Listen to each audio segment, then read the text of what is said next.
سڵاتان لەبێت بەڕێزان منداڵیم لە ئەڵلقەی کتری بەرنامەی بیرۆری هاتمەوە خزمەتان هەڵبەتە بەرنامەی بیرۆری لا مانگی ڕەمەزانی پیرۆزی شا بەردەوامە بێت لەگەڵتان ئەمڕۆ ئێمە میوانداری حاجی کاروانمان کردووە کە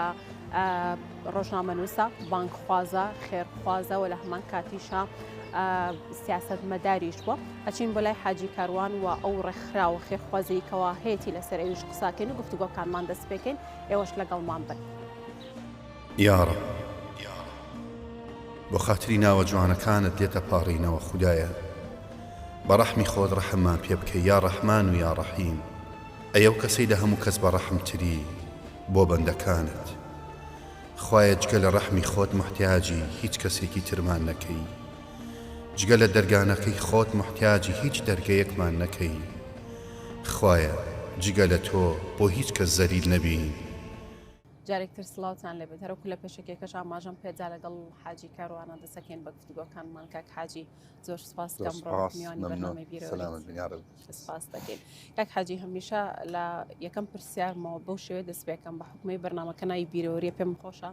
میوانەکانم باسی بیرۆرەکانی خۆیان بکەن و بیرۆری ژیانی خۆیان بگێڕنەوە سەرەتا کێبوونە بەڵام من هەر جارێ بابەتەکە لەسەر ناوی جەنابتە بۆچی پێت ئەوترێ حاجی کاروان کە ناوت حاجی کاروان نییە ئەم وەکو پێشگرێکیش پێشتر هەر حاجیت بۆ بەکارهێنراوە پێم وابێ بەرلەوەی کە سەردانی ماڵخوا بکەیت نەخێر ناوەڵا سپاستانەکەم بە حکومێمە لە کەرکک بووین لە کەرککیش لە دایک بوو ئەجا کەرککیش بە حکومەوەی لە زۆر لە شارەکە ئاوهایە بەسەنەن ئێستا هەندێک ناو هەیە لە ڕانیە ڕەسوول و خدور و وسویان زۆرە لە کەرکک عەدنان و نەعمان و کەنعانۆمانیان زۆرە ئەو هەیە ئەمەش من ناوم کەنعانە وەکو ناوی نفوس و ناوی ئەوە هەر بە کەنعانی هاتووم هەر بە کەنعانیش گەورە بووم هەتا ساڵی 90 تقریبا 4 ئەنی تا بڵێم لە 4ەوە ئەوە ڕادیۆماندانە ئەو کاتە خەڵکیان تەرحیلێک لە کەرکک باوکم و دایکم و برایەکم لەوێ مابوون لە ترسیەوەی تەرحیل نەکرێن کە ئەنەما ئێمە من لێرە بووم و دەنگم هەبی و ڕەنگم هەبێ لە ڕادوێ بۆ ئەوەی نەناسێن ناوەکان بگوڕدە لێ باش بوو ئەو کاتە لەگەڵ مام سعەبدوڕەحمانی خەوشەر هەم خزممان و هەمیش جیرانە ئەو پێکەوە بووین وتی وا باشترە نازناوێک دابدرێم جا لە نەوەتەکان عادەتەن نازناو باو بوو بە حکمی پێشمەرگی قەدیمی شەمی نازناوی هەبوو ینی لامان طبیعی بوو وتمان بە ناوەکان بگۆڕیان چی بتوان بە کاروان بێت کاروان نزیکی هاوهێنی کەنعانە تقریبا بینی خۆشمان بێت لە دڵەوە حەزمەکە ناوەکەم بگۆڕم ینی بەجددی خۆ حەزم لە ناوی خۆم نەبوو ئێستاش ناحەزم پێی نەبوو ناوەڵا حەزم پێی نەبوو دوایە کە هەرچەندە خۆی کەنعان دوو معنای جوانی هەیە سا ئەڕضی فەڵەستین بە ئامنای کەنعانە دووەم کەنعان ینی ئەو ئاوەیە کە بەشێکی ئاو کەمێکی ئاو هەیە لە سەحرایەکە ئەوە پێی ئەوترێ کەنعان ناوەکەی باشە بەڵام کەسێکی تر شخصیەتێکی کوڕی حەزەتی نوحەکە بە قسەی باوکی نەکرد بەجددی حەزمەکە بیگەڕەوە حەزم لە ناوی کوردیش بوو هەتا ساڵی 2009 تقریبا نعفۆن 99 بۆ 2000 چوومە حەج ئیتر کە حەج و حەجەکەی تر حاجەکەش پێوەلکە بوو بە حاجی کاروان ئاوا ئەنە پێشتر ناوەڵڵا فەقیرترین ئەوەیە لەقەبە ینی من نە دکتۆرام تەواو کردووە نە مهندیسم نە دکتۆرم نە طبیبم نە لەقەبێکی ترم نییە حتا مەسەرم باوکم بەرزنجیەمانەوە بەرزنجەکەەوە نەم کردەوە بۆ نمونە حاجیش هەموو مام حاجیە گەر حەچی نەکرد بێ ئەختیاری پێ مام حاجیوانە ئەوە جگە لەوەی لە دەمی مناڵی زۆر خۆشە ینی هەتا مناڵی بچکوار هەلێن حاجی کاروان لای من طبیعیە من هەر خۆم لە ناخەوە ینی حاڵەتێکی تەواضوعی و خاکی بوونم هەیە وەک بڵێ ناوەکە لە خۆمە ئەوەشێتەوە ینی پێم خۆش کاک حاجی ئەگەر کەمێک باسی مناڵیت بکەیت لە کام گەڕەکەی کەرکک لە دایک بوو پێمان بڵێ تەمەن چەندەگەر ئاسایی ئەمە لە ساڵی 7 لە دایک بووم لە کەرکک لە زێوێ لە دایک بووین زێوێ شەر معروفە زەوێ طبعا ئەتوانی بڵێ لە تاریخی کەرکک کاگە سێری بکرێ کۆنترین گەڕەکە لە دوای قەڵاوە سێر تاریخی قەدیمی یا خەریتی قەدیمی عوسمانیەکان کە زێوێن لە ئەسڵ ناوی زاویە بووە زاویە ینی هەر بەمانای زاویە دێ ینی وەک بڵێ سێ گۆشە دێ ئەو زێوێ لە دەم خاسەیە وازەحە یعنیمە هەموو یادگاریەکانمان لەناو خاسە بوو لە دەم خاسە بوو لەو منتەقانی کە ئێستا هەمووی ئاوەدان بۆتەوە یعنی بەڕاستی شوێنی ئێمە لە کەرکک شوێنێکی ئەتوانم بڵێم زۆر سیاحی زۆر خۆش زۆر دڵگیر بوو پێشمان کراوە بوو دەوروبەرمان هەمووی باغ بوو ئیتر ئەو ئاوێکی زۆر پاک هەبوو لە حەمەشنەوە ئاهادە و ئاوە یعنی تەنانەت ماسیشی تیا بۆ بێجگە لە خاسە ئەوە هیچ خاسە دایمەمە لە ناو خاسە بووین مەلەوانمان ماسی گرتنمان یعنی ئیشی باغمان یعنی من لە مناڵیەوە هەر لە ناو زێوێ گەورە بوومە زێوێش طبیعەتێکی زۆری خۆشی تایە یعنی ئەگەر ماڵەکان بە پێ بڕۆی دەدەقەش لە یەک دوور بن چارەجێ لە یەک دوور من لە خوارەوە زۆربەی هەر زۆری لە سەتا نەوەتی جاران هەموو یەکتری ئەناسی یعنی کە ئەدوود کوڕی فڵانم یان فڵان کەس باوکمە خەڵکی یەکتریان ئەناسی لە ئاشورت لە یادگارت ئەو منتەقانی کە هەتا تەلەڤیزیۆنی ئێوەی لێیە ئەو منتەقەی ئەلوانە ئیشانێک تقریبا ئەتوانم بڵێم ئیتر لەوێ مەرحەلەی هینمان بردەسە لە مەکتەبی ئیمام قاسم کە ئێستا ڕووخاوە ئیبتیدایی لەوێ تەڵەبە بووین ینی یادگاریەکەمان زۆربەی هەر لەوێ بەڕاستی ینی قەت لە بیرم ناچێ یادگارەکەمان زۆر خۆش بوو هەم لە گەڕێکی ئیمام قاسم هەم لە مەکتەبی ئیمام قاسم ئیتر لە خوێندنی متەوەسەتشم هەر لە متەوەستی ئیمام قاسم تەواو کرد ئەگەر جەنابەت بینیوێت لە بازاری حەسیرەکە چیتە خوارەوە لە ناو کۆڵانەکەی وەلای هەزار هەرۆ خۆی ماوە لە مەکتەبی ئیمام قاسم لەوێ تەواوما کرد من بە حکمی ئەوەی کە لە خوێندن نازانم من تەمبەڵ نەبووم وەکو خۆم یانی حەزم بە خوێندن بوو بەس نازانم وەری ناگرت ینی هەندێک تەمبەڵی هەیە بەدەست خۆت نییە پێم خۆشە دوای پرسیارش بکەم لە کەرکووک کۆمنتەکان زۆر جوان بوو لەسەر تۆ ئەمڕۆ بەرنامەم هەیە لەگەڵ حاجی کاروان یان بەڕاست حاجی کاروان کەرکووکیە توخوا بچۆ لەگەڵی بەرنامەیە بکە کاک حاجی پێم خۆشە باسی ئەوم بۆ بکەی لە خێزانێکی هەژار بوویتە چونکە دواتر باسی ئەو ڕێکخراو خێرخوازیەوە هەتا ئەو کارە خێرخوازانێکەوە ئەنجامێدەی باسیەکەین چونکە زۆربەی کات باز لەواکەن ئەگەر بێت و کەسێک لە خێزانێکی هەژار نەبوو بێت ناتوانێت هەست بە معاناتی هەژاران بکات وایە ڕاست تاسیری زۆرە ئەمە چاومان کردەوە باوکم یەک نەعاشی هەبوو ئەفریقا لەگە مردوی حازریە باوکم 27 ساڵ ئەسکەری کردو جەبرایەکم هەبوو فیراری کرد ئەمە کاکە فیران مەکەویت باوکم بەس بەشی هەمومانی کردو ئەسکەری پێشتەکەم ئەسکەری بکەم یعنی عمرێکی زۆری لە ئەسکەریە بردە سەر خانەنشینی ئەسکەری بوو بەبیرم دێ وابزان 27 دیناری وەرەگرت 27 دینار بۆ ئایلەیەکی 8 نەفەری زۆر کەم بوو زۆر کەم بوو ئەمە هەتا مناڵ بووین ینی دایکم یارمەتی باوکمێدا ئیشی لفکە بەبیرم دێ تەنانەت لە کەرکووک ئەچون کیسە چەمەتۆمان کۆ ئەکردەوە ئێستا لە بیرم نیە لە چۆ کۆمان کردەوە بەس ئاهات نازانم کیسەکانیان ئەدڕی ئەو کاتە عەلاگە نەبوو بۆ ئەشیا بۆ میێوە یا بۆ هەر شتێ بەس کیسەی چەمەتۆکان پاکە کردەوە چکە وشک بوو دایانەنا ئەو جا زەرفەکانیان ئەبڕیان کرد بە زەرف طەبق بە شەکراوەیان کرد چکە شتێک نەبوو لەبەروی هیچی تێناچ و شەکراویش یەکتری ئەگەر ببینم ئەومەمانە فرۆشتیانی دایکم ئەوەدا بە دوکانەکە بالفعل ینی لەناو عینێکی هەژار گەورە بووین ینی بەڵام من لە مناڵیەوە ئێستا بەبیرم نایە لە کێوە دەستم بە ئیش کردووە بەزەوەی کە ببیرم بێوات یەکەم هەر لە مەرحەلی ئیبتیداییش بوومە ئەوەی کە بێتەوە بیرم لە مەرحەلی ئیبتیدایەوە معمەلێکی کێک هەبوو ئێستا نازانم چییە بەرام لە ئاشورە چیتە خوارەوە هی حاجی ئیبراهیم بوو کاک ئیبراهیمە پێوت کێکمانە کڕی بە کێکی سپەنجیان پێوت کێکە 6 دانیادا پێمان بە ڕوبعی یانی بە 5 پەنجایی ئێمە ئەماندا بە 50 فلس 50 فلسمان قازانجە کرد ینی بەو 50 فلسە بۆ ئەوەی من زەخت نەکەمە سەر باوکم ینی هەر حەزم لێ بوو لە مناڵە حەزم لە کاسبی بوو ئەو 50 فلسم بۆ مایە بۆ ڕۆژێک مەسەرەن ئەی لە مەکتەبە هاتینەوە سینەکەم ئەبرد 6 کێکمێنە 50 فلسم قازانجە کرد یان مەسەرەن ئەگەر وەرزی ترۆزی وایە ترۆزی گەورە ترۆزی خاصە لەوانی بینی بێتە دوێنێ ئابز لە کەرکووکێت تەمام ترۆزی لە شوێن ترنیە یان لە یادگار هەر نزیکیەوە حەلەبیات هەبوو قالە ڕەشیان پێوت ماڵەکە توکەتە لاقەبەکەیەوە لەگەڵ ڕێزم لەوانەیە ئەوە بێت دایکی حەلەبیاتیە کرد حەلەبیاتەکەمان لەوێنە ینی لەوە دەسم پێ کرد دوای ئەوە تۆزە چاوم کردەوە لەو باغانی دەوروبەری ئیشمانە کرد تەمان ئێستا ئەو شوێنانەی کە تۆ ئەیبینی ئێستا خانووە لە دەم خاسە هەمووی باغ بوو باغی حاجی خالید بوو باغی حەمە نەجمە بوو باغی مەلاجەبار بوو باغی ڕەفیق بوو باغی سوزانم ئەوانە ناوەکانە گەر بێت تۆ بیرم لەو باغانە کە لە مەکتەبە هاتین و ئیشمانەکە یان هابینانی ئیشمانە کرد وبالفعل یعنی خۆمان نبینیەوە بە صاحب پارە من بەبیرم نایە پارەمان بووێ هەر بەبیرم نایە پارەی وشکەمان بووێ لە ماڵەوە بڵێ ئەمە ما عائیلەیەکین لە بیرم نایە 1000 دینارمان هەبوو بێ 1000 دیناری سویسری ئەوەی هەبووە بخۆبڕی ڕۆژانە بووە و ئیدارەمان پێ کردووە بەڵێ بژێوی ژیان بوو جا بالفعل یعنی وەک جەنابی ئیشارەت پێدا ینی لە مناڵی و هەر بە فەقیری دەستمان پێ کردووە هەر فەقیریش بووینەوە ئەو شوێنێک کە ئێوە ستەتین کە علووە بۆ کاتە تەلەڤیزیۆنی کەرکووک ئێستا لەو منتەقەیە طبعا ئەوێ من لە ببیرم دێ لە 14 ساڵی ئەوم فرۆشتە لێ ئەچووی نەماڵەوە لە 900 لێک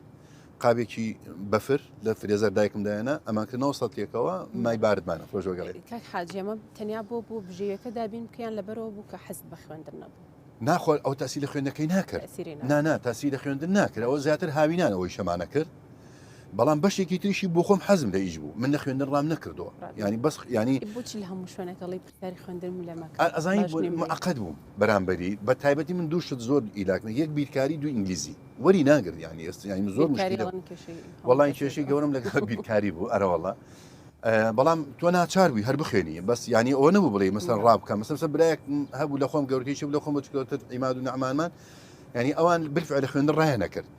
بەس من برای گەورەکەم ناوی سەلاحەدین ئەو حەزی لە خوێندن بوو سناعی تاوا کرد برای لە خۆم بچکۆلەتر هەیە ئەوش باش بوو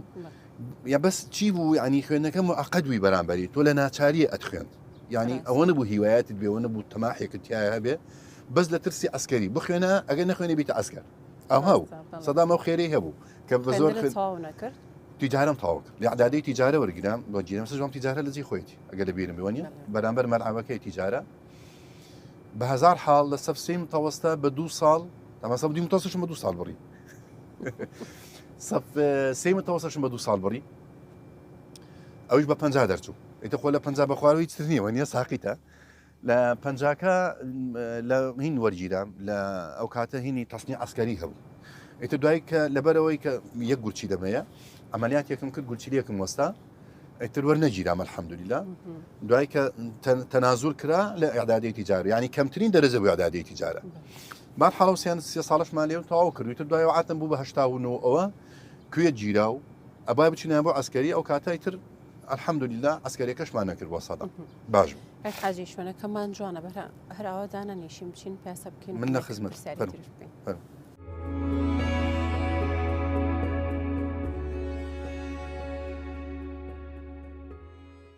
کاک حاجێگەر باسی کاری بانخوازی خۆتمان بۆ بکەی چۆن دەست بەکاری بانخوازی کرد چۆن بۆ بیرت لی کردەوە خێزانەکەت خێزانێکی ئاینی بوو یان چی کاریگەری هەبوو لەسەرت وەڵام من الحەمدولیلا بە فترە هەر خۆم لە بیدایەوە ینی تۆزێک بەبیرم دێت کە دەستم بە نوێشکرد لە سەف دوی ئیبتیدایە بوو وەکو نوێشکردن بەعامش ئەو کاتە ئەو خەڵکە ئەو وعیە دینی نەبوو بەڕاستی ینی دینداریەکی سادە هەبوو ینی هەر لە نوێژی خۆمە کردوە چمە مزگەوتیش بەڵام لە 2000 لە ساڵی 1970 بەدواوە ئەمە ئەو فکری کە ئێستاکە پێوترێ یەکگرتو مە هەر وەکو پەروەردە هەبووین بەڵام وەکو ناو فلافیتە نەبووین خۆ تەزانی داشتاوەشت و زەمەنی حکومت ینی هەموو شتێک قاچاق بوو بە کورد و بە هەمووی ئیسلامی و ئەلمانیۆم حیزبێکی قەومیش ئەمان لە 1970ەوە ینی دەرسی قورئانم هەبووە لە ناو یەکگرتو ئەو کاتە فکرێکی ئیخوانی هەبوو و ئێستا شار هەمان فکری بەڵام فکرێکی میان ڕەوانەی کوردیانە بە کوردێک میان ڕەوانەی کوردیانەی بەڵام ئیخوان تۆ بتوانێت فکرێکی عالەمیە لە ڕووی پەروەردەوە پەروەردەی ئەندامەکانی ئەکال لە سەر دەستپاچی لەسەر ئیلتیزاماتی ئەخلاقی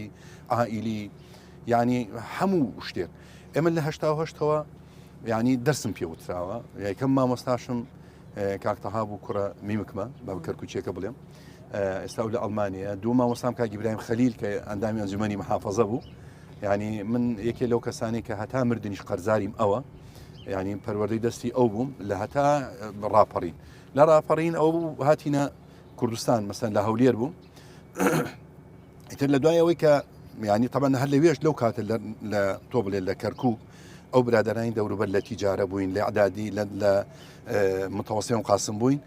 باوەڕکە ئەو کاتەش نەسیحەتمەکردن ئەو کاتەش باسی دین باسی نوێژ باسی ئیلتیزاماتم بۆیە نەکردن ینی بە کوردیەکەی بانخوازیەکەم لەو کاتەوە دەستی پێ کردووە بەڵام وەکو ئەوەی کە بمە کەسێک محازەڕە و یعنی وتارم هەبێ لە دوایەوەی لە 2000 چوومە ئەڵمانیا ینی فکرێکم بۆ دروست بوو کە ئێمە بەجددی نەخسمان هەیە لە چی لەوەی کە ئێمە دینێکی جوانمان هەیە لە ڕووی عملی ئیسفادەی لێ ناکەین ئەم ئەوروپای بۆ پێشکەوتووە بەڕاستی بۆ پرسیار دەنام ئەوروپا بۆ پێشکەوتو ئێمە بۆ پێش ناکەوین دەرکەوت ئەوەی ئەوروپا جێبەجێکە لە ڕووی تطبیقاتەوە هەمی ڕوحی ئەم ئیسلامەیە ئەوەی ئێمە جێبەجێ ئەەکەین دەرەوەی ئەم ئیسلامێ بەس کاکڵەکەی جێبەجێ سەدحەکەیە بەجددی سەدحیە لە ڕووی فکریەوە ئیسفادەمان لە ئیسلام نەکردووە لە ڕووی عملیەوە لە ڕووی پراکتیکیەوە ئیسفادەمان لەم ئیسلامە نەکردووە بۆی بەڕاستی بوو بە خەمێکم هەر یعنی ئەو کاتە بەرنامەم دەستپێک بە ناوی بەختەوەریەوە ینی دین هاتووە بۆ بەختەوەری ئینسان ئێمە بۆ ئەمان لێ هاتووە بۆ بەختەوەرین ینی سەبەبەکە چییە دەرکەوت ئێمە خۆمانین بۆی ویستم لەو تەوەری ئیش بکەم ینی خەڵکی دەست ئیلتیزاماتێکی دینی هەبێ ئەو کاتە عالیمی نەوەبی بە ئەو کاتە مهندس بە دکتۆر بە سیاسی بە شاعیر بە زەرەرت نابێ ئێستا ئەوروپا بۆ خۆیان زەرەریان نییە بۆ لەبەرەوەی پەروەردە کران ئەوجا بەڕاستی من لەو کاتە ئەو خەمەم بۆ دروست بوو یعنی کە من بتوانم نصیحەتی خەڵک بکەم بتوانم ئامۆژگاری خەڵک بکەم الحەمدولیلا خوای گەورە و دەرگەی لێم کردەوە هەستم کرد ینی بەرەکاتی خوا لەگەڵمە لەگەڵ بەرنامەکان لەگەڵ محازەرەکان ولا یازاریش هەر بەردەوام مەیەکێ لەو دوعایانەمە لێم خوایە ئەم کاریبان خوازیم لێ نەسەنیتەوە هەتا ڕوح لە لاشەما بێت کەچی بە ئەوروپا هەر بۆ کاریمان خوازی ڕۆژتیوانە با نەڵێم ینی بۆ دووسێ شت چوم یەک بەجددی ینی هیلاک بووین لێرە و لە ڕووی مادیشەوە ئەو کاتە وەز زۆر خراپ بوو بۆی بتم زانفترێ بچم خۆم تەکوین بکەم دووەم سێ برام لەوێ بوو بەڕاستی حەزم لێ بوو لەبەر ئەوانیش بچم ینی هەستمە کرد پێویستیان بە منە و ینی الحەمدولیلا باش بوو ڕۆیشتنەکەم لەو ڕۆژەوە و بای ئەوەش بوو هاتمەوە خانوویەکم کڕی ینی بەزویستم محتیاج نەبم و دووەمینش بەجددی بۆ تەجروبە وەرگرتن بوو ئەوە نیەتی دڵم بوو چکە نامەزانیتەوەکە چۆنە و چوومە ئەوێش الحەمدولیلا ینی ئەوەی کە بۆمان کرا خزمەتێکی دین و دینداری و وەجالی کوردیمان کرد لە ڕووی مزگەوت و لە ڕووی جەمعیە و ئەو بابەتانە ڕێکخراومان دروست کرد و لەگەڵ و برادرانی ئەوێ الحەمدولیلا ئێستاکەش بەرهەمەکەی هەر هەیە هەستا جەمعەکەشمانمە هەر بەناوی منەوە بەناوی کاروانەوەی کاک حاجی ڕێکخراوی بەختەوەری ئەتوانم بڵم خۆت خاوەنی دیان چۆن وەسی بکەم چۆن نایبێنەوە ڕێکخراوە واللهی وەکەوەی من سەرپەرشتیارم ئەنا شتێک نییە بەناوی خان سەرپەرشتیارم یانێت توان بڵێن بەڕێوەبەری ڕێکخراوەکەم لە 2000 تقریبا 5 و 6ەوە دەستمان پێ کردووە ئێمە خەمی ئەومان بۆچی ئێمە ئەوەندە چاومان لە دەرەوە بێ چاومان لە عەرەب بێ لە خەلیج بێ هەر مناڵی ئێمە کەفالەتکە جەنابەت نازم بەبیری دێیانە ئێمە لە 92ەوە لەناو ڕابیتە بوومە خەریکی کاری خێرخوازی باوڕێکی لە 92 ئێستا من 33 ساڵە خەریکاری خێرخوازی 33 ساڵی ڕێکەخوا قبولیکە هیچ نیەتێکی ترم لە پشتی ئەمەوە نییە یعنی ئێمە کاری خێرخوازی هەر شتێکە تیامایە حەزم لێیە یعنی ئەگەر ڕێکخراویش نەبێ بە من بێ فەقیرێک ببین یەکسەر یارمەتی بدەم بەدەمیەوە بچم الحەمدولیلا یعنی هەر لە ناخما هەیە بۆیە ئەو ڕێکخراوە بەڕاستی بۆ ئەوە دامنەوتم ئەم دەوڵەمەندانی ئەم کوردستانیان پارەدەیانوانی خێرەکەن بۆ هی خۆمان نەبێ وانە ئەم مناڵە یەتیمانی خۆمان هەتاکەی چاومان لە دەرەوە بێ لە خەلیج و لە قەتەر و لە فڵان بێ ئەوەش نەما هەرچەنێ بەڵام الحەمدولیلا دەوری زۆر باش بوو لە ئێستاکەش هەر بەردەوامی با بچینە ڕێکخراوەکە قسەی زیاتر لە خزمەتە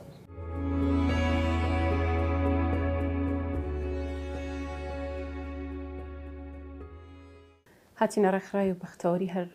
لەسەر ئەم ڕێکخراوە و هاوکاریانەی کەوا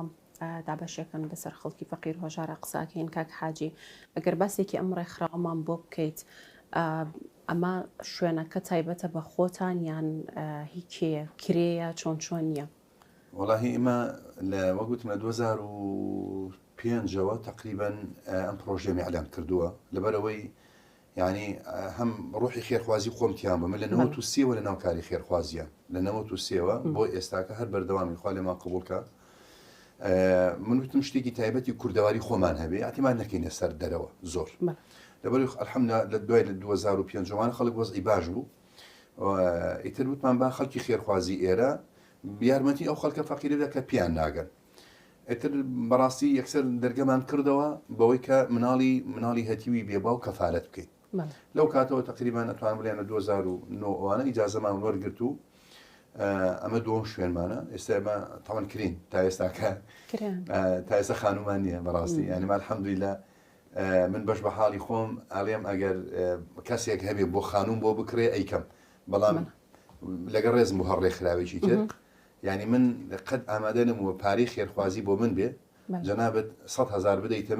من بچم 10,000 لێ دەر بکەم بۆ ئەوی بیدەم بخانم شوێنێک دروستکەم نەمتوانی بەڕاستی تا ئێستا دەستم نەچۆتە فلسێک لە پارەی خێرخوازی بۆی خانوویکی پێ بگرم کە زۆری زەرور بووینە و تا ئێستا کرێن و ئێستش مانگی ملیۆنێک کرێ دەین ئەلێرە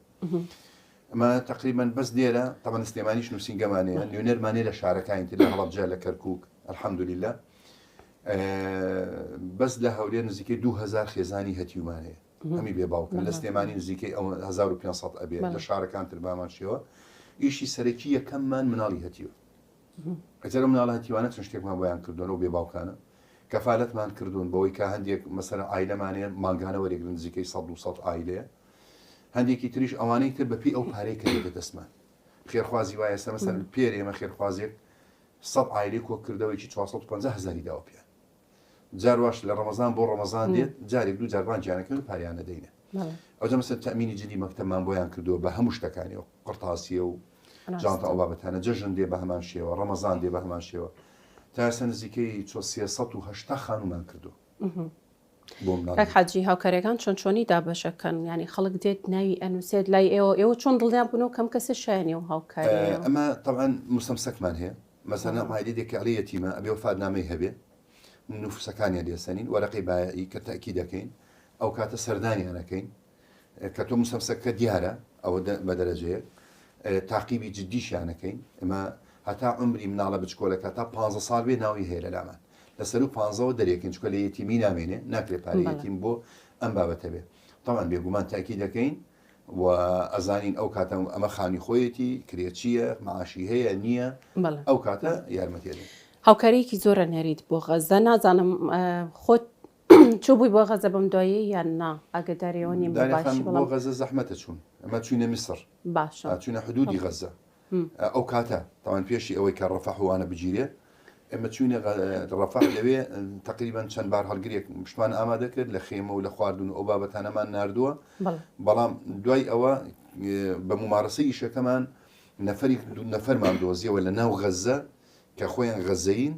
بوونەتە نوێنەری ئێمە و بوونەتە ئەندامێک لەم ڕێکخراوە یعنی ئێساکە ئەوان لە ئێمە زیاتر ماندووترن یەک میسالی ئەم ئێوارێت بۆ گەڕمەوە هەر ئەم بەیانی کە پێشەوەی جەنابەت بێکە محەممەد یەکمان پێوتر محەممەد عەتار دوێنێ دوو عائیلە داوای خێمەیان کرد لە جنوبی غەزە لای ڕەفەح لەوێ خێمە گرانە بە 1400 شیکلە تقریبا بە 600 دۆلارە کات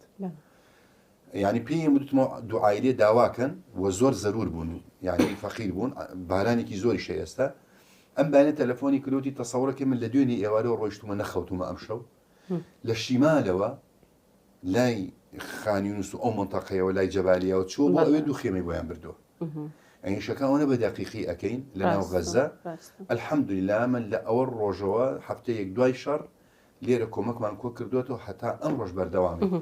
هاوکارەکان باڵای کوردستان و ئەنێریوانە بەڵێ ئەمە ئێستاکە لێرە ئەمە لێرە ئەمە زەرفێکە بە ناوی ڕێکخراوی بەختەوەریەوە نیە لەوێ بە ناوی کوردستانەوە ڕێکخراوی بەختەوەری ئاڵای کوردستان نووسراوە مساعدات شعب کوردی هەموو ئەو پارێکە داومانە لە ناو زەرفێکی وادەین هەموو ئەو مەشروعانەی کە کردومانە بە ناو کوردەوایکەین ئاخر ینی مەشروعمان لە ناو غەزە ینی مخەیەمێکە ینی بڵین ئۆردوگایەکی بڵین خێمەیە 100 خێمەیە لە ناو غەزە کردومانە ئەو 100 خێمەیە بە ناو کوردستانەوە کردومانە ئەگەر ببینی ئەو عالەمی کوردستانەوە تەمان دەرگەی خێمەکەیە کاک حاجیە ما کاریگەری هەبووە لە سەرەوەی زۆر جار باس لەوا کرێت ئەو بیربۆچوونەی کە حزبی بەعز کاتی خۆی لای فەڵەستین لای غەزە درستی کردبوو لەسەر کورد گۆڕانکاری بەسەر زۆر تاسیرێ من حەزەکەم شتێکت پێ بڵێم ئەمە بەعام لە ناو حەماسە چونکە بە سەراحەتی لێم یەک فکرین وەکو فکری پەروەردەیی بەڕاستی توندڕەونین هەموو کەس یەکگرت و باشە ناسی حەماسیش هەمان ئیخوانن وەکو فکر وەکو پەروەردە بەڵام جەناحی عەسکەری حەق خۆیەتی وڵاتی داگیر کراوە ئاکرێ بڵێم یەکێتی بۆ چێکی هەڵگرتووە شۆڕشی کردو کاکر ئەو شۆڕشی کردو کورد شۆڕشی کردو شۆڕشەکە ناکرێت کەسێ دیفاع لە شەرەف و ناموس و ئەرزی خۆی بکە ببێتە قالیبی توندڕەوە دل ئیسلامی بێ یان قەومی بێ ئەمە ینی بالفعل وەکو شعبی فەڵەستینی لەبەرەوەی کاتی خۆی سەدام بە حسابی خۆی دیفاعکەرێکی یەکەمە لە چی لە عەرەب لەوانە کێ قەزەی فەڵەستینی 30 ساروغی لە ئیسرائیلدا قوڕی کرد بەسەر ئێمە هیچ ئیسفادەی نەبوو 30 ئیسرائیلی نەکوژدا چۆن ئێستا ئێران شوێنەکانی بۆ دیاری ئەکرێ وەک ترەمبوتی شوێنەکان دیاریەکەن لە چۆ بدا هەشوێنی بۆ دیاری کرد لای بەردەڕەژ لای ئێمە لە هەولێر ینی سەدامیش بۆی دیاری کراوە لە چۆ بدا ئایتر تۆ بتێنێت و سیاست وایە سەدام خۆی کرد بە بەتەڵی ساحی عەرەبیە هەستا ئێمەی بەناو ئەنفال و بەناو عملیاتی ماشاء الله و بەبیتیان تەبارەکە الله و نازام چی ئێمەی وەک میلەتێک نیشاندا کە ئەنەما مسلمانین کە ئەنەما دڕندەین کوشتنمان حەقە وەکو میلەت بالفعل وا سێرانە کرد کە ئێمە دژی سەدامین لا یەزال بازێکشان بەڵام باوەڕ بکە ئەو تێکەڵاو بوونیان ئەو ئاڵای ئێمە هەموو شتێک بە ناوی کورد و کوردستان ئەسڵەن یەکەم جوان زانین کۆرین کانەوە شاعر کوردی بەواوە ئێمە بەواوە ئینووسم بە کوردی نانووسی کردیانیەوە کوردی کۆریە باوەڕکە حتا ئەو ئاڵای ئێستا ئەو گەنجانە جلەکانە بەرە هەمووی ئاڵای پێوەیە ئەلێرە ئاڵای پێوە لە پشتەوە ئاڵای کوردستانی پێم بۆ نەوێ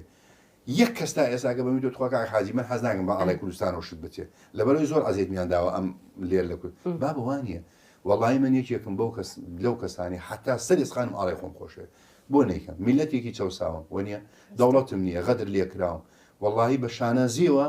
لەژێر ئاڵای کوردستانەوە یکەم ئێسش ئەوم کە کردو بە ناوی نەوەکانی سەڵاحەدینی ئەوی بۆی هەموو عالم ئەزانێت کە ئێمە کورد فەزڵمان هەیە تو ئەگەر ئەو قەتعیم بدەیت کاکیگیان ئەوە بمبوری ئاتیادی تەسەوەرێکی ئێستا ئەو ڕۆژە ئەوە هاتن بۆلام سەرۆکی زانایانی ئاتیادی سەرۆکی زانایانی فەڵەستین سەرۆکی یەکێتی زانایانی کوردستان ئەوە چی نووسراوە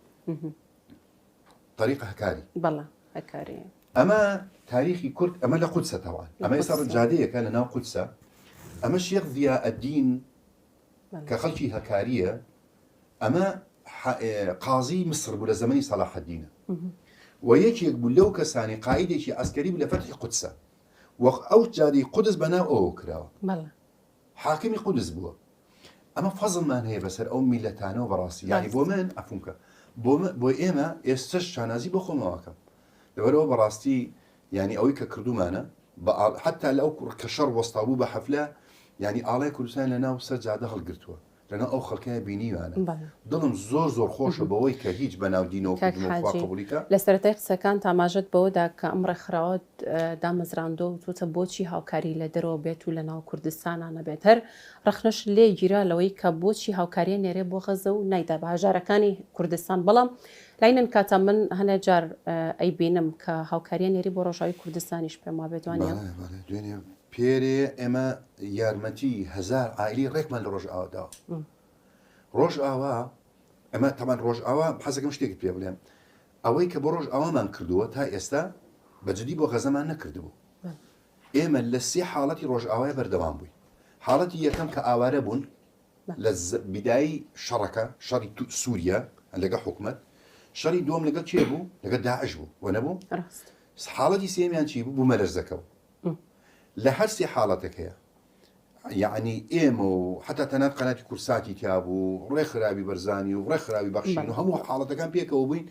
ئێمە لە هەرسی حاڵەتێک ئەگەر دابشکە 500 شاحینەمان نردووە ئەگەر بیژمێری بەلایکەمەوە 500 بار هەڵگرمان نردووە لایکەم 3 ملیۆن بۆ 4 ملیۆن دۆلار لە هەرسی حاڵەتەکەی داومان ئەمە بۆ غەزە نەکردو ئەمەی ئەم ئەخیرە کە ئێستاکە ئەڵێن بۆ ڕۆژ ئاوە ڕۆژ مشکلە ئەوە بوو یەک ڕێنیە ئەی دێرەوە لە ڕێی پارتیەوە لە خان ئەوە ناوی شوێنەکە فیشخابورەوە ڕێنیە یەک بار هەڵگر ناچێت دوو لەوێشەوە ئەوان ڕێنادەن هەردوو لا گیراوە ئێمە چی بکەین سێمین شت ئەوەی کە دیار نین یعنی ئەو خەڵکە لە شوێنێک ئاوانە نەبوون وەکو غەزە هەمیلی قەومابێ نەبوو دێ بەرحاڵ ئێمە یارمەتی 100 عایلەماندا لەم بینە ئەم جارش هەندێک گەنجمان کاگامان جوان لە بەریتانیا بوون ئەوان چوو بوون وتی کاکە ئێمە ئەچین و بالفعل نزیکەی 1000 کەسی ڕێک لە ناو ڕۆژ ئاوە 1000 کەس 1000 عائلەمان یارمەتی داوە و بۆ معلوماتی جەنابشت وڵی زەرفێک لێ خۆزگەیسە بۆتم دەرەکرد دەستم پێ ناگە 300,000 بۆ هاتووە 15 ڕقم بۆ هاتووە 19,000 دینارم بۆ هاتووە خەتای منە یاعلانشم کردووە بە زمان وتومە بە نووسی وتومە کاکە کوردی ڕۆژ ئاو پێویستی بە یارمەتی لەواتی 1000 کەس جوێنی بە من داوێ لەسەرەوەی کە بۆ یارمەتی ڕۆژ ئاوا ناگێت ئێنم کاکەم بچی خۆ منم پارەی من وەخفە داریاخەم جەنابەت دەی 100 دلار دەی بە من ئەڵێ بیدە بە هەتیوی ئەم کوردستانە من ناتوان بیدەم بە ڕۆژ ئاوا ناتوان بیدەم بە غەزە پارەی غەزە دێ بۆ غەزێ ئێ لە چۆ بێنم داوام کردووە فەرم کاکە پارە بێن بۆ ڕۆژ ئاوا نێنێنا لەگەڵ ئەوەش ئێستا کە خۆم پارەم قەرز کردووە ئارەخوازانێ بەڵام ئەلحەمدولە ئێستا کە من زەمیرم مرتاحە من ئێستا بە شانازیەوە یارمەتی 1100 عائیلی ڕۆژ ئاوامان داوە ئەی کەسێکی تر لە جیاتی من باشەدا بە بڕابیت لەشتان ساغ بێت شوێنەکەشتان بچووکە بەڵام بێگومان ئیشی گەورەی لێ لێرەوە باشیش گەێنرا و جێدەستیشتان دیار بووە. کاک حاجی بەدەر لە بابەتی کاری خێرخوازیەوەمانە پێم خۆشانە پرسیاری تر بکەم. ئەندامی خولی چوارەمی پەرلەمانی کوردستان بووی لەسەر لیستی یەکگرت و ڕەخنەی زۆری شر لێگیرا. ئەو کاتە و پێش ئەوەش کە پێم وابێت 2010 بوو خۆت هەڵبژار بۆ پەرلەمانی عێراق تۆش قسەت هەبوو تتکەوا دەنگەکانمی تر کێشەی بۆ دروستکردنەوە ئەگەر نادەرەچوم. ئیسلام و یاخود دین و سیاست یەکەگرنەوە چۆن وەڵامی ئەو ڕخنانادیتەوە کەوا ئاراستە دەکرا تۆ بانکخوازێک بوویتە چۆن لەگەڵ سیاسەتا گونجای دادەدالیە جاری من دەبێت لە ئیسلام تێبگەین ئایا ئیسلام منعی ئەوەی کردووە دالیا ببێتە کەسێکی سیاسی و ممارەسی سیاست و خزمەتی دەوڵەتێکی بکە بە وەزیر و بە پەرلەماندا لە چۆ ڕێگیراوە لە چۆی دین وترا ئەمە جوابی و پرسیار بۆ هەموو کەس بدەمە لە چۆی دین وتراوە نابێ خەڵکێکی مولتەزیم بە دینی خواوە نەچێتە ناو کاری سیاسیەوە لە کاتێکە سیاست بەڕێوەبردننی وڵاتە سیاست ئەو معناکەیتی لا ئێمە سیاست جێندان و ئیهانەکردن و سوکایەتیکردنە بە یەک لا ئێمە سیاست گەندەڵی خۆ دەوڵەمەندکردنە بۆی وای دێهاتوە ئەسڵەن سیاست ئەوەیە کەسی سیاسی بتوانێت ممارەسەی سیاست بکە لە پەیاکانی دەوڵەت بۆ بەڕێوەبردننی خەڵک ئەمە عیبەتیانی مەواجبە ئەمە یەک دوو لای ئێمە لە ئیسلامە پێوترێ ئەمر بالمعروف ونهی عن المنکر وانە ئەمر بە چاکەین تۆ چاکە بەرپاکە خراپە مەیەڵە باشە ئەو چاکە بەرپاکردنی بە دەسەڵاتێکە کرێ بە بانخوازێکە کرێ ناکرێ دەسەڵات ئەتوانێت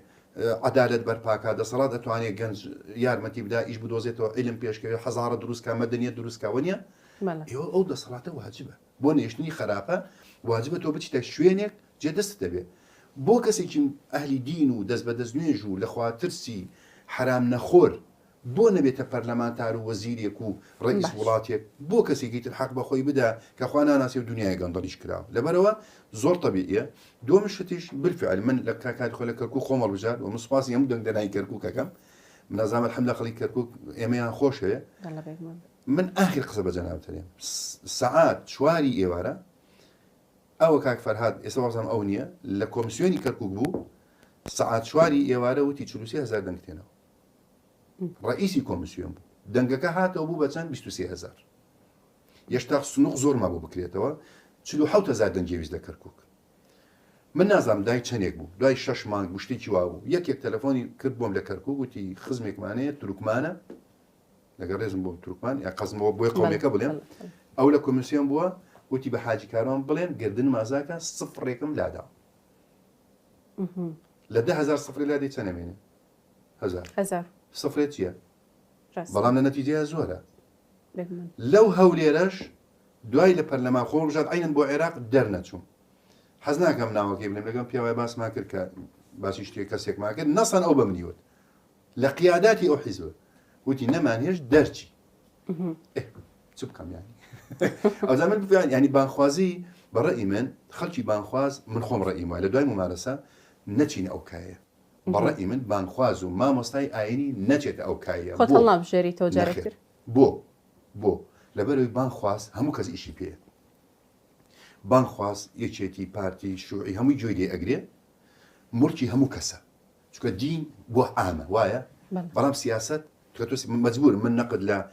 بۆ نمونە نەقل لە یەکێتی ئەگرم کاکە ئەندامی یەکێتی حەز دەبێنم نەقل لە پارتیەکەم حەز دەبێنم یعنی بالفعل ئەو کاتێکە ئەو نەقدانە ئەوە بوو ئێمەش نامەتوانین من کەسێکم نازانم مجاملە بکەم بۆی ئەو قسانم پێ ئەوترە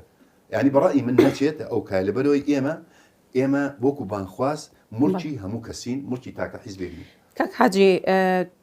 بۆ چوونە تێڕوانیت لەسەر کەسایەتی سیاسیەکان لەوانە سەرۆک مام جەلال چۆن بوو وەڵای من ئەڵێم هەموو کەس بای خۆی خزمەتی لە وڵاتە کردو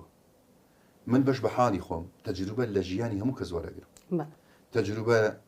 لە هەموو سیاسیەک وەرەگرم تەجروبە لە هەموو ئیسلامیەک وەرەگرم تەجروبە تەنانەت لە کەسێک کە زۆر باش بێ لە زۆریش خراپ بێ بەڕای من یەک لەو سیفاتانی کە ئێمەمانە کوردین زۆر خراپی ڕەمزمانەشکێنی بەخوا حسابیان بۆ ناکەین لای ئێمە لەبەرەوەی کابرا یەکێتیە نابێ خۆشم بێ لەبەرەوەی یەکگرتووە نابێ خۆشم بێ ئەم ڕەمزانی کە ئێستا وەکو مام جەلال وەکو کاک مەسعود وەکو مامۆستا سەلاح بەڕاستی ئەمانە تەمەنێکی خۆیان تەرخان کرد بۆ خزمەتی ئەم وڵاتە ناکرێ بەڕێی من لە کەسایەتی ئەمانە بدرێ یان کەسایەتی ئەمانە نەپارێزرێ لەگەڵەوە ئێمە بەشەرین ئەخطائمانێ بام بانخوازیش بم با مامۆستا سەلاحیش ڕئیس حیزبی با مام جەلال ئەوە بێ ئەخطائەکان ئەخطای بەشەری بوونە بەڵام ناکری ئێمە ینی بێڕێزی بکەین بەڕەئی من چ ئەوەی لە ژیان ماوە چ ئەوەی لە وەفاتی کردووە ئەمانە هەرچیەک بوو بێتن ڕەمزی ئەم وڵاتە بوونە ینی قیادی وڵات بوونە ئەبێ ڕێز لە پایان بگیرێ و ڕێز لە کەسایەتیان بگیرێ و بەڕەئی من نابێ خەبات و جوهد و ماندووبوونی ئەو کەسانە بە هەند وەرنەگیرێ لەگەڵ ئەوەی کە وتمان ئینسانیش بەبێ ئەخطانە لایەنی ئیسلامە ئەو یاگەدارین ڕەوتی جیاواز هەیە بیربۆچوونی جیاواز هەیە اختلاف ئاساییە یان چۆن ڕای تۆ چیە لەسەرمە ئیسلام چونکە ڕەخنە لێکەگرن ئاخر دینە و بە حکمی پێغەمبەرمانە ناو نەماوە سەلامی خوای لەسەر بێ بە حکمەوەی زەمنێکە شت زۆر هەڵەگرێ یعنی من حەزەکەم بە طریقەی خزمەتی ئەم ئیسلام بکەم کە ئێستا وەکو حاجی کاروانێک بەم فکرم میان ڕەویە و بەم فکرم نەرمونیانیە کابرایەکەیت لەو سەری توندیە من ئەڵێم لەگەڵ بۆ نمونە لەگەڵ کەسی بگرە کافر و لەگەڵ ڕێز من حەز ناکەم ڕیزی بکەم بەڵام وەکو ناو لەگەڵ ئەلمانی و لەگەڵ قەوم لەگەڵ دژە دین منمێ بە حیوار و بە عەقڵ و بە معریفەت و بە عەقڵ دانیشم لەگەڵیان ادعو إلى سبيل ربك بالحكمة والموعظة الحسنة وجادلهم بالتي أحسن خلقك ترينا أو كافرة أبي رينا دي أبي رينا قاعدين بشكيني بالسري بشكيني هو خراب لبروا اختلاف بو خدمة كردني دين يعني خلاف جاري اختلاف من حزكم يعني بمري خدمتي أم إسلام بكم كابرا هيك صوفي حزكة أو هبك هيك كتري سلفي حزكة أو هبك بەڵام لە نەتیجەیە ئەبێ ئێمە عاقڵ بزانین چیە کە نزیکترینیان لە سەوابە لە ئەسڵەکە نزیکە ئەسڵ وای لەگەڵ ئەوبی بەڵام الحەمدولillah ئێمە لەگەڵ ئەوەی کە خلافانێت ئەوەی کە خەتەرە ولا تەنازعوا فتفشلوا ئەوەی لەگەڵ یەکان نیزاعمان نەبێ من تۆ بە کافر بزانم تۆ بە ملحید بزانم تۆ بە بیدعەتی بزانم یعنی باوەڕەکەی دەیەها خەڵک مامۆستای ئاین لەسەر مینبەر من بە کافرە زانی ئاخر لە چ دەلیلێکی توێ من کافرم بۆ من کافرەکەی ئەوە خراپە ئەو نیزاع خراپە ئەنا وەکو اختلافی مشکلەماتیانی ئەمە کەمێک هەیە بە تایبەت من لە یوتیوب ئەیبینم ئەم دیبیت و قسانەها جاروبار ئەڵێ نەمانە ئیسلامی تونڕەون و نازانم چی بەڵام تاوکو ئێستا جەنابتم نەبینەوە بچیت ئەو چارچێوە بابەتی کاری خێرخوازیمان تێپەڕانم بەڵام ئەوشمان بیر نەچێت هەر باسی کافر و ملحود و هەر هەتا دوایت کرد ئەو کارە خێرخوازیکەوە ئێوە ئەیکەن ئەوەی من ئاگادار بم بێ جیاوازی ئاینەوە نییە نەتەوە و زمان و ئەمانە جیاوازیتان نەکردووە مسلمان و غێرە مسلمانی زانسیەک لە تۆمەتەکانی و کە بێماکە لێ ئەیدەن ئەندامانی خۆتان ئەویش هەیە بەڵێ نان ئێستا من دانێخانە بە لەڕووی عەدەدەوە بابیژمێری ئێستا من 2000 عائیلەم لەلایە یەتیم باشە لەم 2000 عائیلەیە باشە یەکگرتوو لەم هەولێرە وا بزانم بە تەنزیماتی فعلی وابزان 500 تا نازم 500 شتێکی وایە 2000 عائیلە هەمووی هەتی و یەکگرتووە هەمووان زارمان خواردووە بەڕاستی نەوەیمان لێ دراوە مەمیەتی عایدی دوعامان لێ کراوە وەنیە معقول نیە یعنی من لە 93 من خۆم 93 مەلی عەلان یەکگرتوومان نەکردەوە 8000 عائیلەی هەتیومان لەلا بۆ لەم کوردستانە چی شەڕی ناخۆوە بوو لەلامان بوو ئێستاکە بە تەحەدا و هەر کەسێ ئەو قایمەی هەیە بە ژماردن وابزانم لەم هەولێرە حەوت یادەیە ئەندامی یەکگرتوونە پیاوەکانیان مردووە حەوت یادەیە پیاوەکانی یەکگرتووە بۆ مردووە ئیتر ئەو دوای هەمووی عامەی خەڵکە من ناپرسم بەخوا باوەڕ کە لە ئاوارەکانی یەزیدی 8 دەفتەرم سەرف کردووە یەک یەزیدی بیستووە کە کورد ئەوە بێت ینی یەکگرتوو بەشتی وا هەیە ئێوە لەم سەرف کرد ڕۆژ ئاوا چی عیلاقی ببنەوە غەزە چی عیلاقی ببنە ئەگەر وامان بکرێ دالیا خان ئەگەر گەندەڵیەکمان بووە لە مەسەری خێرخوازیە بەخوا برای تۆ نایەتوانی 30 ساڵ بەردەوام بێت چونکە خوا قەت ڕێ نادە بە ناوی خواوە من پارە کۆکەمە بیخۆم دوو یەک نەعەدالەتیم بکردایە ئەوە ئیسلامی و ئەوە ئەلمانیە نەیدەم ئەوە پارتی ئەوە یەکگرتووە نەیدەم ئەوە چێتیە نەیدەم مستەحیلە شتیوە مستەحیلە یعنی ئەوە ئەو کات هەر خوای ئاڵاکەی مەسەن و زوو فەزایمێ کرد چونکە بە ناوی خواوە شت بکەیت و غەشکەی لە ئیشەکەتا چ لە تەوزیعات بێت چ لە گەندەڵی بێ بۆ خۆتی بخۆی خوا ڕێ نادە کاک حاجێرە خۆت ئاماژەت پێدا بۆ ناسرای هەمیشە مێشک فراوانی بەڵام پێشتر بە تایبەت کە ڕۆژنامەنووس بوویتە خۆتەڵی کامێرەمان بوومە فۆتۆگرافەر بوویتە بە هەمان شێوە ئەڵی ئەکتەریم کردووە من زۆر گەڕام بۆی کە بیدۆزمەوە دۆزیەوە باش نەدۆزی یەک دەوریان دایمە و کاک وسامەی برای خێزانم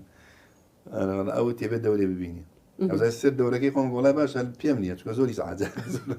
زۆر ناخۆشە خۆمە بینیمە دەوری بەرتیل وەرگیریەکە بینم لەگەڵ هوەر و شتا چۆنی گوێ لە گۆرانی زۆرم حەز لێە نەوەڵە هەر خۆم ینی خۆم کەسێکی ئەلامین پێشەوەی بانخوازم ینی خۆم حەزم لێ علامە ینی حەزم لە فەنە حەزم لە ینی بالفعل ینی فەن ڕیسالەی زۆرتیایە ینی بجار وایە مەسەڵەن من سەعاتی محازەرە بۆ تۆ بدەم لەوانەیە بەقەد یەک کاریکاتێر نەبێ بەقەد یەک کاریکاتێر نەبێ ببینی بەقەد یەک ڕسم نەبێ کاریگەری هەبێ بەڕاستی حەزم لە هونەرە بەعام من هەر کەلتوری کوردەوانیم زۆر زۆر خۆشەوێ چ بە کەلتوری فەنی گۆرانی قەدیم چ بە شعر ێستا هەرچی کتابی شاعیرەکانی هەمە هەتا دامناوە هەمووی تەجید بکەم بە دەنگی خۆم چکە دەنگم تۆزێ باشە بۆ شعر بەدامنەوە هەموو ئەو شاعیرانە کە شعرەکانی کە بە منە گونجێ نەک مەسەلەی بەقەد و باڵای ئافرەتە ئەو دوای هەمووی حەزم لێ بەڕاستیانە من کەسێکی کراوم لێ یعلامە تەنیا خوێنی تۆ یان شعر نەنووسیەوە ئێستا شعر نازانم نازانی دووسێت قەدیم حاولم کرد دایمیم دڕان شعر خۆ کەلیمات نییە ڕزیکی کاکە شعر فەنە خۆ کاک حاجیڵەی من نووسەر نیم بەڵام کتێبی شت هەیە من ئەزای چۆنە ینی منە لەبەری حکم دراسی کوردیم نەبووە لە بە عەربی خوێندومانە کاتی خۆی لە کەرکوو بالفعل بەرنامەکان کەوتومەتەوە من لە 2005ەوە هەموو ساڵێ 30 ئەڵقەم هەبووە نزیکەی 1000 و ئەوەندە محازەرە و بەرنامە هەیە هەموو سیلسیلە مەسەی سە بۆ نمونە ئەو ژیانی پێغەمبەرانە من نەمنووسیەوە بەڵام بە بەرنامە پێشکەشم کردو ئەوە ئەینووسنەوە دای ڕێژن ئەمە هەلەکانی ژیانە بە هەمان شێوە ئەمە پەیامی خۆشەویستیە لە 29 باسە لەسەر خۆشەویستی خۆشەویستی ناوخێزان خۆشەویستی پێشی زەوات خۆشەویستی دوای زەوات خۆشەویستی بینی خۆت و خوا بۆ نمونە ئەو هەمی کراوەتەوە ینی ئەمە نزیکەی 500 لە پڕەیە ناوە جوانەکانی خوایە ئێستا بم دەیتە بڵێ بوەرە ئەیفۆڕێک دەدەمێن یەک بابەتم بۆ بنووسە ناتوانم ئەوە هەمووی ئەلحەمدولیلا کراوە بە کتاب و بڵاوەکرێتەوە جا بالفعل من برادرانش وتانی من مەلانیم خوتبەم هەیە وەنیە کە نووسەر نیم کتابم هەیە الحەمدولیلا فەزلی خوایە پارەشم خێرخوازم و پارەم نییە پارەت نییە کاک حاجی زۆر سپاس دەکەین هەمیشە من کە متابعی جەنابتم کردووە پێش بەرنامەکان و لە دوای بەرنامەکانی شۆ ئەڵەیت هەر بەرنامەیە کە بەشداری تێکم گرنگەوە سوودی هەبێ بە هیوام کەوا ئەمەش ئەمڕۆتوانی بێتمان سوودێ بگەێنین چیت هەیە لە کۆتایە پەیامێکت وەڵاهی من هەموو جا بە منەڵێم بۆ ناسیتەوە بۆ کەرکووک ئەزانی لای من یعنی ما هەندێک شتەیە ئەبیتە عام مولکی عامەبی لای من ئێستا بچمە قامشلی بچمە مەهاباد بێمە کەرکووک لە هەولێرم هەریەکە واللهی یەک بۆن و یەک بەرا و یەک هەستمێ بەرامبەر خاک و خۆڵی کوردستان بەڵام تۆ زیێدی خۆت هەر شتێکی ترە کەرکووکە بەس ینی ئەوەندە مەشغوڵم بە خەڵکەوە ئەوەندە مەشغوڵم بە کاری خۆمە بە کاری خێرخوازیەوە دامە بی لەوە کەمەوە بتوانم ینی وەکو سێبەر و سایەک بم بۆ فەقیر و فوقەڕا بتوانم میلیۆنەرێکی جوانی ئەم دینە بم پێشی هەموو شتێ و بتوانم میلیۆنەرێکی جوانی ئەم کوردەم بە تایبەتی ئێستا نوێنەرێکی جوانمان نیشانداوە بەرامبەر خەڵکی غەزە و نوێنەرێکی جوانی خەڵکی کەرکووک بووم بەڕاستی یعنی من دڵم خۆشە جەنابەت کەرکووچیەک شانازی بە حاجی کاروانێکە بکە کە ڕۆڵەی ئەو شارێ بەڕاستی نەخاچی بوونی خۆمم لە دەستداوە نە کەرکووکی بوونی خۆشم لە دەسەدەم و نە کوردستانی بوونی خۆشم لە دەسەدەم ئینشاءالله خوا یارمەتی دەرم بێ و من ئینسانم ینی لەوانەیە غەڵەتێکم کردبێ لەوانەیە کەسێکم ئازێت داوێ ئەوەی دڵم خۆشە بۆی کە ڕقم لە کەس نییە بە هەموو لایەنەکان وەکو ڕق بەڵام ڕوحی منافەسەم تایە بۆ خێر و ڕوحی ئەوم تایە کە گەندڵی حاڵەتێکی خراپە بینم خۆم بۆ ڕاناگیرێ جارێ لە کاری ماخوازیەکەم لادا ناچارم من سپاستانەکەم بۆ ئەو چاپێکەوە کتابش پێشکەشی جەناب دەکەم بەس بۆ دەیتی بخوێنیتەوە بەتەکی دەیخوێنمەوە دەست خۆش بێ لەش ساق بێ زۆر سپاس سپاس بێوش کە بینەرمان بوون خواتان لەگەڵ